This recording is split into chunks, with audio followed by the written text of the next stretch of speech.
પોરબંદરના વીવી બજાર વિસ્તારમાં મહિલા સંચાલિત કૂતરખાનામાં પોલીસે દરોડો પાડી નેપાળી યુવતીને મુક્ત કરાવી છે, જ્યારે 3 ગ્રાહકો અને કૂટણખાનાની સંચાલિકાની ધરપકડ કરી 1 લાખનો મુદ્દામાલ કબજે કર્યો છે.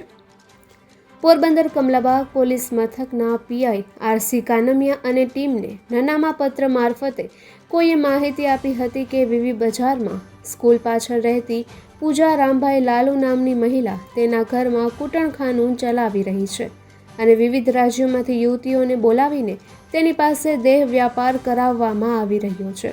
આથી તેઓએ આ અંગે ડીવાયએસપી ઋતુરાબાને જાણ કરી તેમના માર્ગદર્શન નીચે દરોડો પાડવામાં આવ્યો હતો.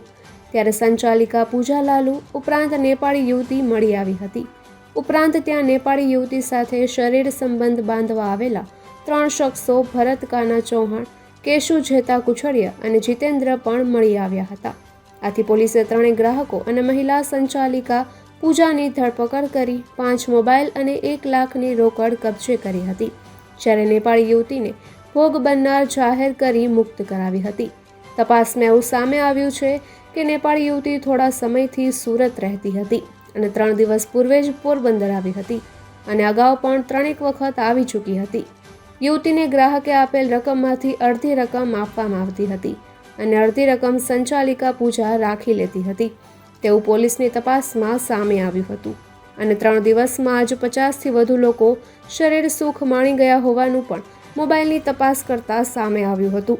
પૂજા વિવિધ રાજ્યોમાંથી યુવતીઓને બોલાવી દેહ વ્યાપાર કરાવતી હોવાનું અને ગ્રાહકોને સોશિયલ મીડિયા મારફતે ફોટા મોકલતી હોવાનું તેમજ ઘણા સમયથી અહીં કૂટણખાનું ચલાવ્યું હોવાનું ચર્ચાઈ રહ્યું છે.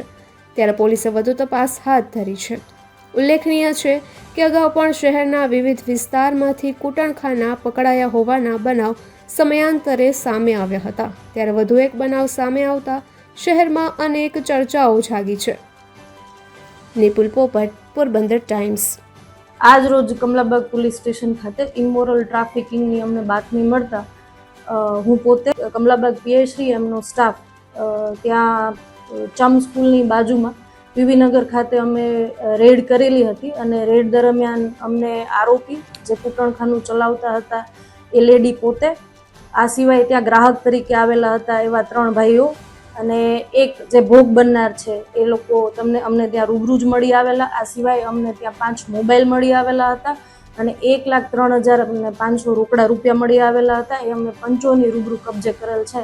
આ બાબતે હવે આગળની કાર્યવાહી ચાલુ છે, તપાસ ચાલુ છે.